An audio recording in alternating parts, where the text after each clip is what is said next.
First, I want to thank all of you for coming together today to discuss and learn more about what teaching, learning, and schooling means within the context of the Common Core state standards. Over the next 2 hours, we will all be engaged in examining varied ideas, beliefs, and values regarding what students learn, how students learn, and how teachers teach to promote learning. I personally began teaching at a junior high school in the early 70s. I still remember vividly my interview with the superintendent and the principal, and how I was basically given carte blanche to teach whatever I wanted to teach. No required standards, no high-stakes tests, hardly any accountability whatsoever. Life was good.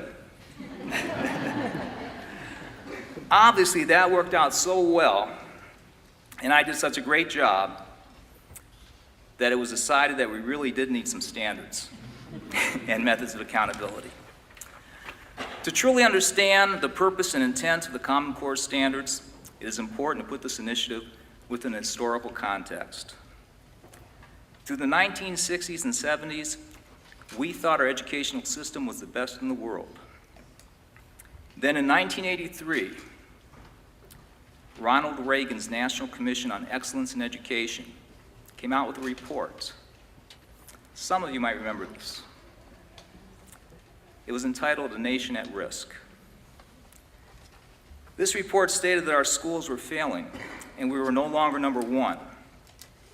The reform initiative that evolved from this criticism was a focus on outcomes-based education. Outcome-based education that were measurable. This was the beginning of the emphasis on standards, assessments, and both student and teacher accountability. The intent of standards-based education was to identify academic standards that would serve as a measure for all students. Standards should identify what students should know, understand, and be able to do. Standards are not intended to be a curriculum. They serve as a guiding framework for educators to develop relevant and meaningful curriculum, valid and reliable assessments. What I'm intending to do here is provide a historical perspective as to what we are about to hear. You have to place the reform initiative dealing with the Common Core standards within the context of what preceded it and what we hope comes after it. So in 1994, then President Bill Clinton signed the Improving America's Schools Act, which was a reauthorization of the Elementary and Secondary Education Act of 1965. This is a statute that funds primary and secondary education and forbids the establishment of a national curriculum. Again, this is historical context. Clinton's version of the law included the stipulation that all states must have rigorous standards for subject areas and grade levels. This version of the ESEA was reauthorized under President George W. Bush as the No Child Left Behind Act of 2001. We all know how popular that was. Our discussion today will focus on the most recent reform initiative, the Common Core state standards. The intent of our presentations and discussions is to become more informed. This is an election year, and as citizens of a democratic society, we need to be able to make informed, reasoned decisions about key issues. Obviously, the education of our children is a key issue. Also, in a democratic society, we encourage a process of civil discussion. Our topic tonight is focused on the Common Core state standards. As moderator, I will be keeping our discussion directly and specifically focused on that topic. With all that in mind, the format we will follow tonight begins with an introductory presentation regarding how the Horry County School District is currently implementing the Common Core state standards. Following this introduction, we have two keynote presenters who will share varied perspectives regarding the facts and myths associated with the Common Core state standards. I want to emphasize that point. The purpose here tonight is to better understand what indeed is the Common Core standards intended to accomplish. Where are we going with that? It's not necessarily a debate about the politics, the economics of what the Common Core stands for. We want to become more informed.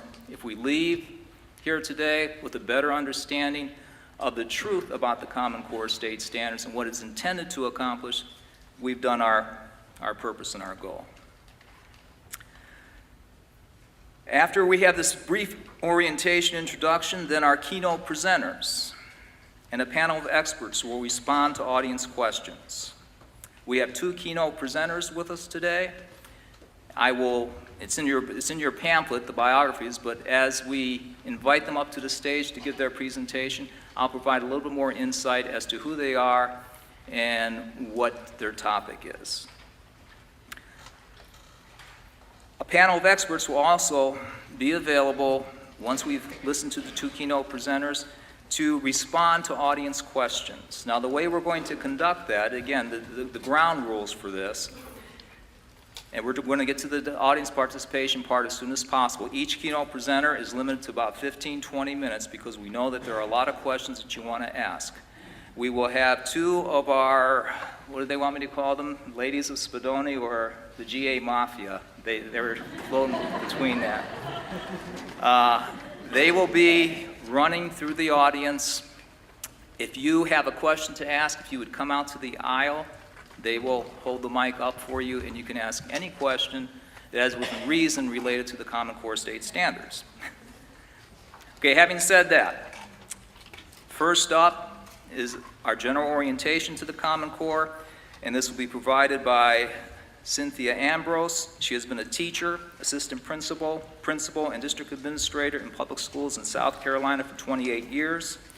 She currently serves as Chief Academic Officer for Horry County Schools and was named South Carolina District Administrator of the Year in 2011. She's an advocate of harnessing technology to power instruction.